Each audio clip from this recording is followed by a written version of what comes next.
Hello there, everybody. My name is Didi Verg, and I am your host for Let's Talk Hypnosis, brought to you by Hypnothoughts Live 2018. And today we have my very special guest, Roy Hunter. Welcome to the show, Roy. Thank you. It's an honor.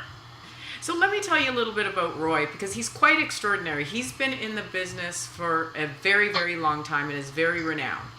He's both a hypnotherapist and a celebrated author where he teaches hypnotherapy to professionals domestically and abroad. Roy's hypnosis texts come highly praised and are required reading in many hypnosis schools around the world. I know it was required reading for my psychotherapy training. Roy, originally trained by Charles Tebbetts in 1983, brought Charles Tebits' process of parts therapy to hypnosis and NLP practitioners in an unprecedented way with his book, Hypnosis for Inner Conflict Resolution. His text on hypnotic regression therapy that he co-authored with Bruce Eimer has also received outstanding reviews, and his latest book is called The Art of Spiritual Hypnotherapy. It was co-authored by 25 respected hypnotists from around the world. Roy is also the recipient of numerous awards, including 3 Lifetime Achievement Awards from 3 different organizations. So at this year's Hypnothoughts, Roy is going to be presenting a 1-day pre-conference workshop on the art of spiritual hypnosis and a 2-day post-conference workshop on client-centered parts work therapy.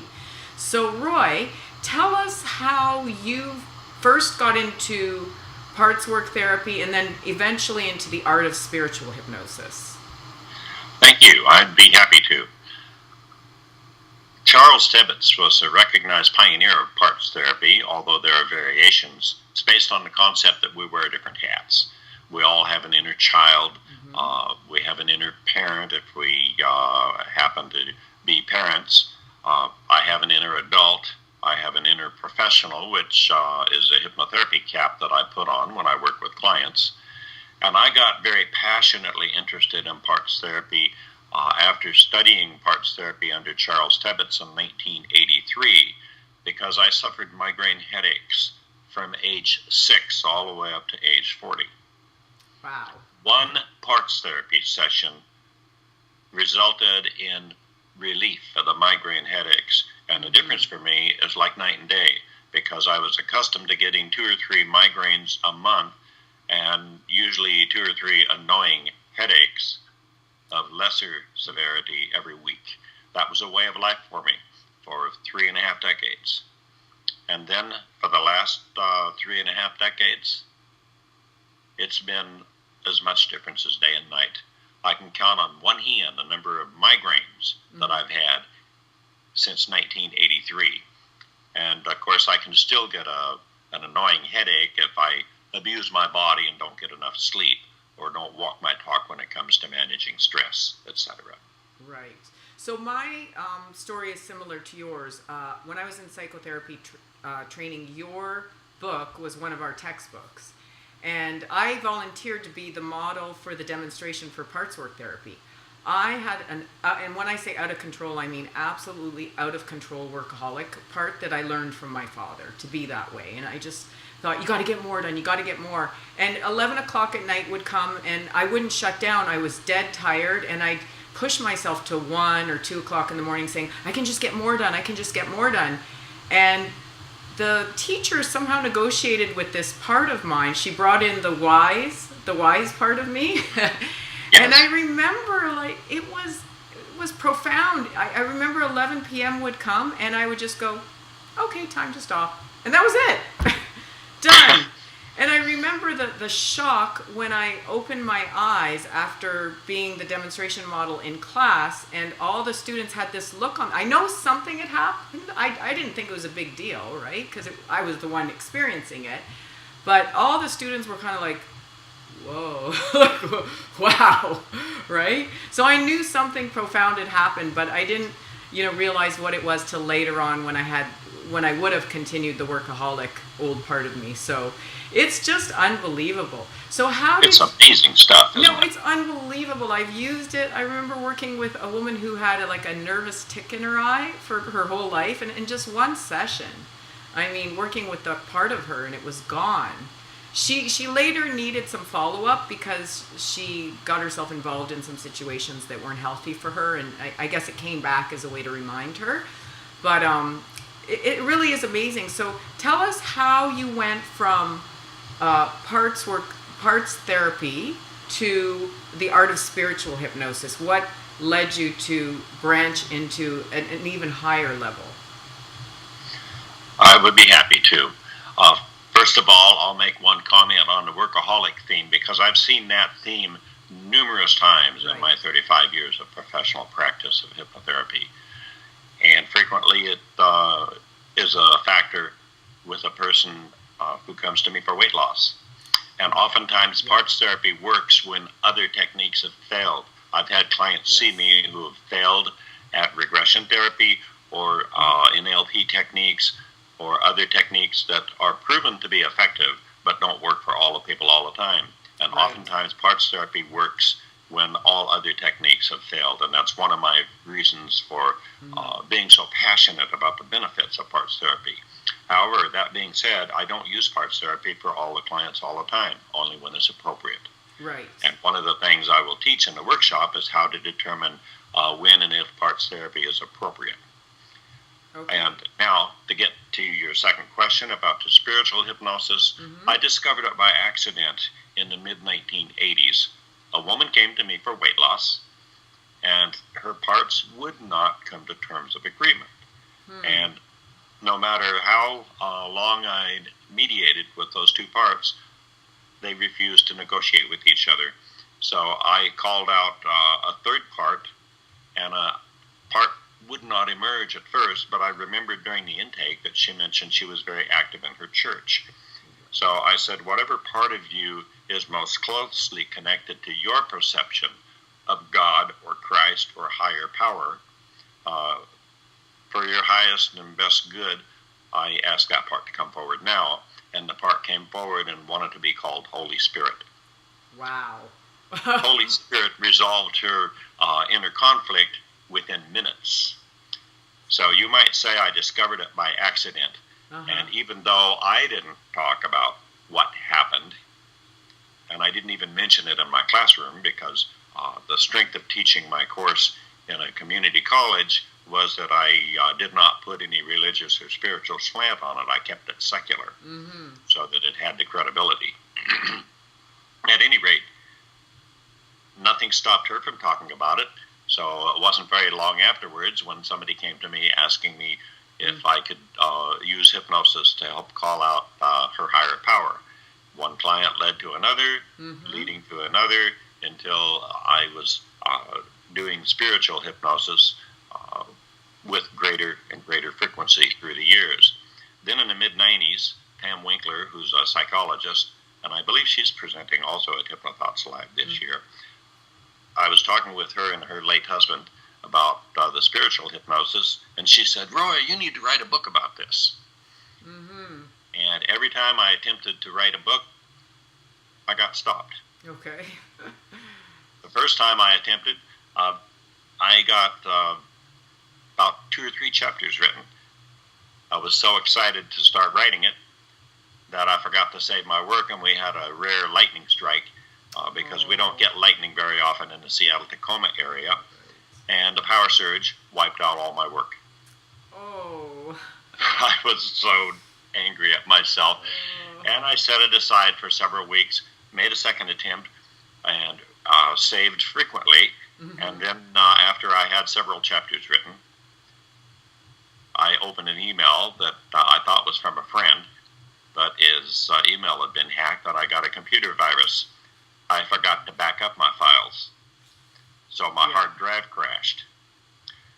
Then several months passed before I made a third attempt. On the third attempt, I made sure I backed up my files, and I had several chapters finished over a period of several months.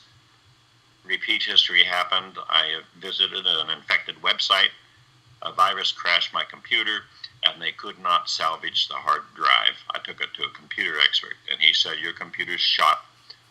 You're going to need to build a new one.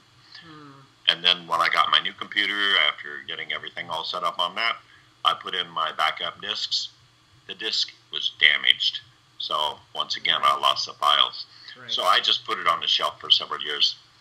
Then in 2003, I was at an annual convention, and I brought it out of the closet publicly for the first time in 1999 while teaching parts therapy in Ireland.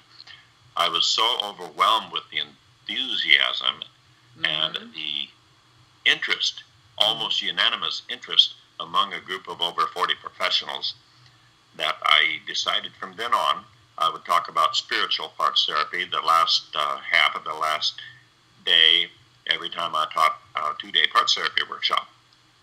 So this one lady came up to me after I taught for 2 days and asked me for a spiritual hypnosis session. And I knew that she was on a good page and in a good space spiritually. So instead of accepting money, I asked her if she would do a session for me. I wanted some clarification from my higher power regarding spiritual parts therapy. And many times over the years, I've heard responses such as, all will be revealed in due time, or when the student is ready, the teacher will appear. Right. Oftentimes people get vague answers which are helpful but not as specific as they would like. I was expecting some kind of answer like that, but I wasn't sure what to expect. I got hit over the head with the metaphorical spiritual 2x4 because my higher power part said, quit dragging your feet, write a parts therapy book first. Oh. That was in 2003. Now that was Thursday night, and the analytical part of me brought myself up out of hypnosis. And I said, what publisher do I use? And even though I wasn't all the way out of hypnosis, I was still deep enough that my higher power spoke again. The publisher will come to you. Well, that's all she wrote. I opened my eyes, looked at the lady I was working with. I said, publishers don't come to you unless you're rich and famous. And besides, and she demonstrated she was a good listener because I told her I have a very analytical resistor part. Right. That might bring me up out of hypnosis if I questioned one of the answers. Yes. So she activated the instant trance trigger that I recommended that she install in advance of the trance, and right back down into somnambulism I went. And she said, what does Roy have to do to attract the publisher? He's already done it. And she said, well, when will this happen? Soon. And then my analytical part blurted out, what do I have to do to be in the right place at the right time to attract a publisher? And my higher power said, all will be revealed in due time, end of trance. Oh. That was Thursday night. Friday at noon, I was autographing copies of the Art of Hypnotherapy, which is my hypnotherapy textbook, the one that's widely used around the world. And this lady who purchased one and had me sign her copy said, by the way, my husband is National Marketing Director for Crown House Publishing. Would you consider Crown House for your next book? Wow. The less than 24 hours qualifies as very soon. Yep. So that's how the parts therapy text got written, as a result of my being on the receiving end of a spiritual hypnosis session. So to me, it's not only a very personal, it has affected thousands of people indirectly and hundreds of people directly who've taken my parts therapy workshops over the years. Amazing.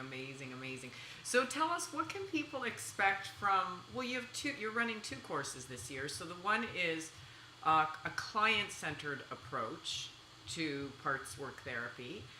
Explain to us a little bit about a client-centered approach for those who may not understand what a client-centered approach is. There are a lot of variations of parts therapy.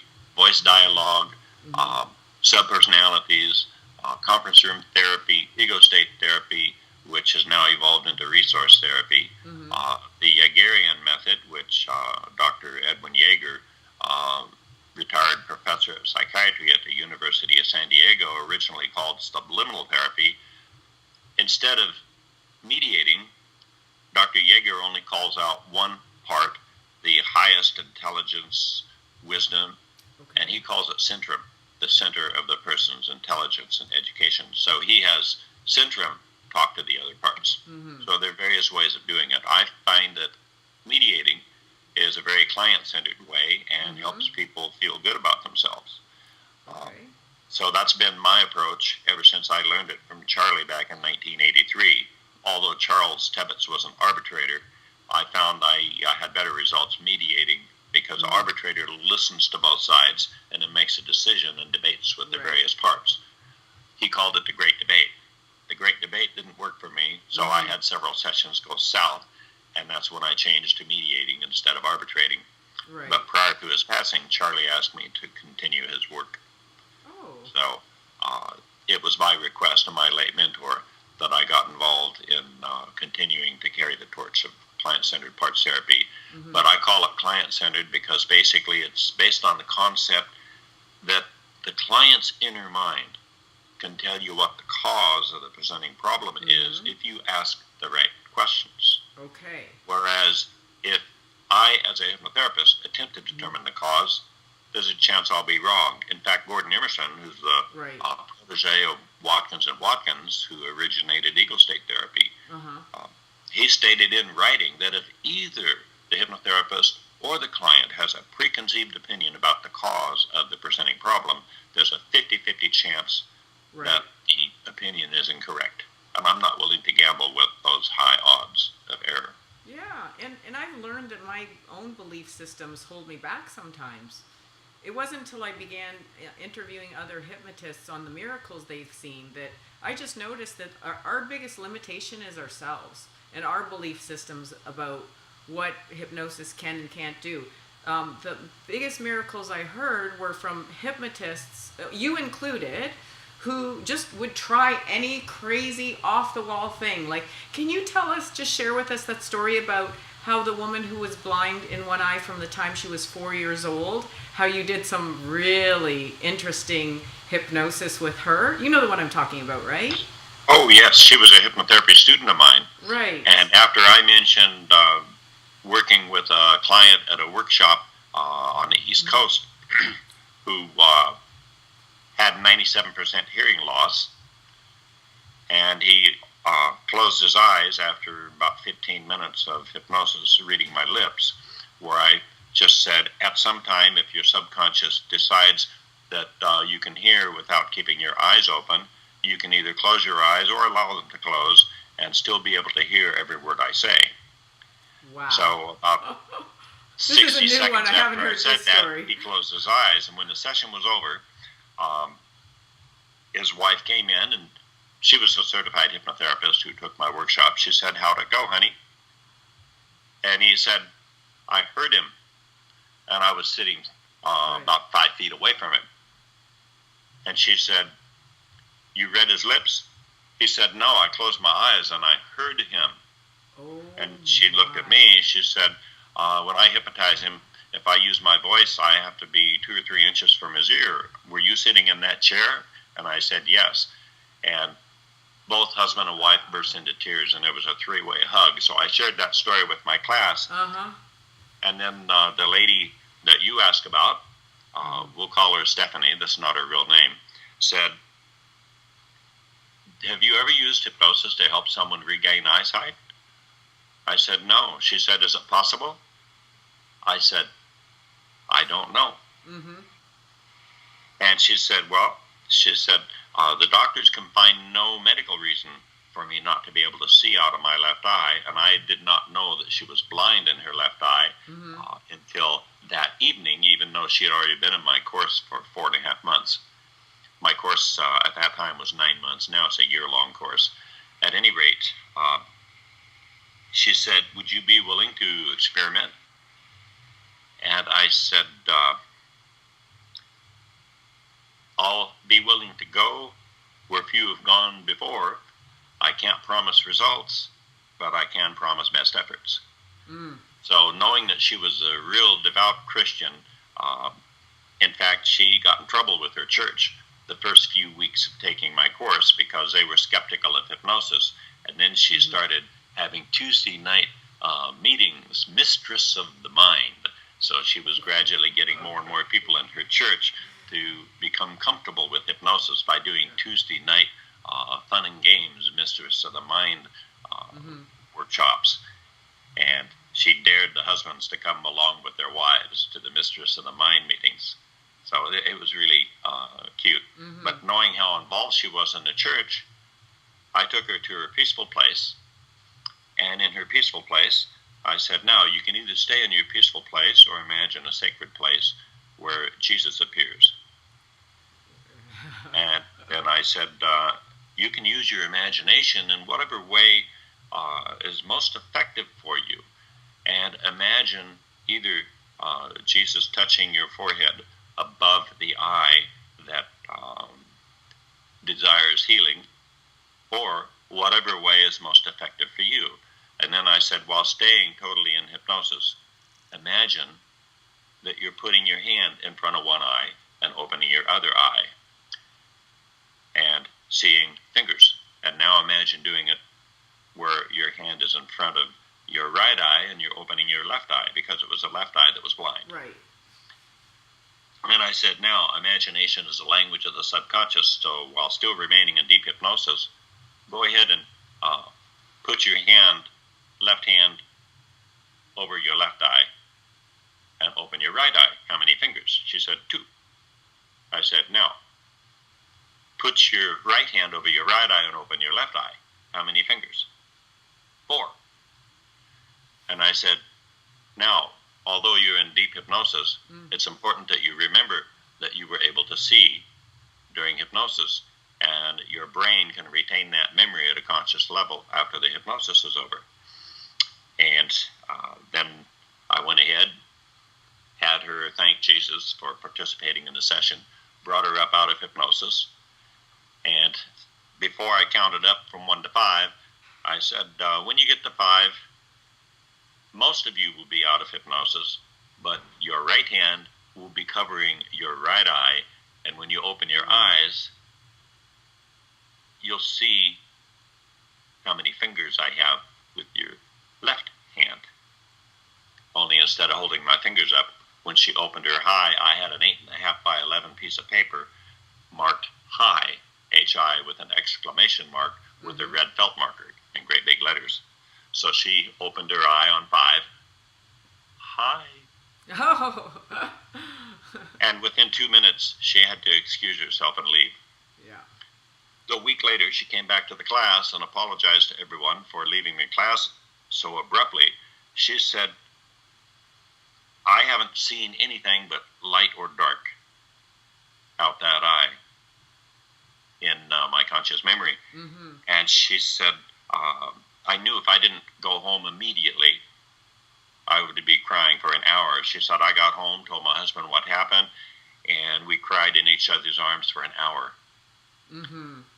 And then the students were asking her, how clearly can you see? And she said she could see just as clearly out the left eye as she could out the right eye. And she said, that's really amazing. And then she said, thank you for healing my eye. And I looked at her, and with a religious background, I couldn't think of anything else to say other than your faith made you whole. Right. And I do believe that it was her faith and not what I did. I was a catalyst. Right. We don't do the healing as hypnotherapists, whether it's an emotional healing or whatever. We facilitate the client's ability to tap into his or her subconscious and natural resources and or spiritual resources based on their own religious beliefs, because I don't have a right to interfere in somebody else's religious beliefs. But in a way, that's one of the most profound spiritual sessions I ever facilitated, because the result was immediate. Then I had to spend a couple of weeks of sessions in the classroom helping her overcome the nausea and dizziness from seeing in 3D for the first time in her life. Oh, right. 'Cause now I totally understand. So if for any of you who had any questions about what you can expect in Roy's classes, well, why don't you just sign up, htlive.net, go to Roy Hunter, and if you're so inclined, please do sign up, because now you've heard some of my full-day class on spiritual hypnosis based on this book will be experiential. I'll go through the protocols, but I also consider even if divine wisdom is accessed during a past life regression, that can also be spiritual hypnosis. Years ago, a personal friend of mine who was blind since infancy had a grudge against God, and he wanted me to use use hypnosis to help him understand why he was blind, because it wasn't fair that most people had 5 senses and he only had 4 senses. So when I asked his higher power to guide him back to discover the cause or the answer to that question, he emerges in medieval Europe as a castle lord. Oh, and he was a devout Baptist, and that church dogma of the Baptist does not allow for past lives. So he has a very visual past life regression, talking about green rolling hills off in the distance with a blue sky and white billowy clouds. And on the castle side of the moat, there was a huge apple tree with bright red apples contrasting on the green grass below. All this and from he a said, blind man. sitting at a table, an inch thick oak table, and the other direction was a huge stone fireplace with dancing flames of fire. And when I move him forward in time to when something very important happens, he says, my people are complaining that the taxes are too high. So I said, no. How do you respond? He said, I respond by raising them. And I tell them if they complain again, I'll raise them even higher. And to keep a long story short, I moved him all the way through that lifetime to the first moment of total peace after the transition. What was your primary purpose or mission in that life? And he says, I came into that life to learn the difference between being a leader or a ruler, and I failed miserably. Right. I was blind to the needs of my people, so my soul chose to be blind in this life, so I would remember the lesson forever. Wow. So how did he feel about his... ended his grudge against God for being blind. Oh, yeah, I was going to say, how did he... So he now that he had the understanding, he ended his grudge. Yes, and at his request, a couple of mutual friends of ours witnessed the regression, and one of the ladies asked him how he felt. He said, well, it was amazing to remember what it was like to see, because I've always wondered what red and green looked like. He said, I've always wondered what a blue sky looked like. I've always wondered what dancing flames of fire looked like. And he said, now I remember. And one of the ladies said, well, don't you dream? He said, yes, I dream in touch, sound, taste, and smell. But he said, I never had a point of reference for seeing. I couldn't even imagine what it was like to see. He said, now I remember seeing. So I dare any past life skeptic to convince him that he didn't live that past life. It's absolutely, again, like hypnosis always, it just shocks me about what's possible. So thank you for being with us here today, Roy, and we'll see you at Hypnothoughts this year. Yes, and I hope many of the viewers will consider signing up for either the pre-conference 1 day on spiritual hypnosis or my full 2-day post-conference on parts therapy, because it's a wonderful way. Using parts therapy is a wonderful way to help people resolve inner conflicts. Wonderful. And it's all about helping people attain their ideal empowerment, which is what I'm about. Exactly. So thank you so much, Roy. You have a great day. You too, and thank you for the interview. Okay, bye-bye. Bye.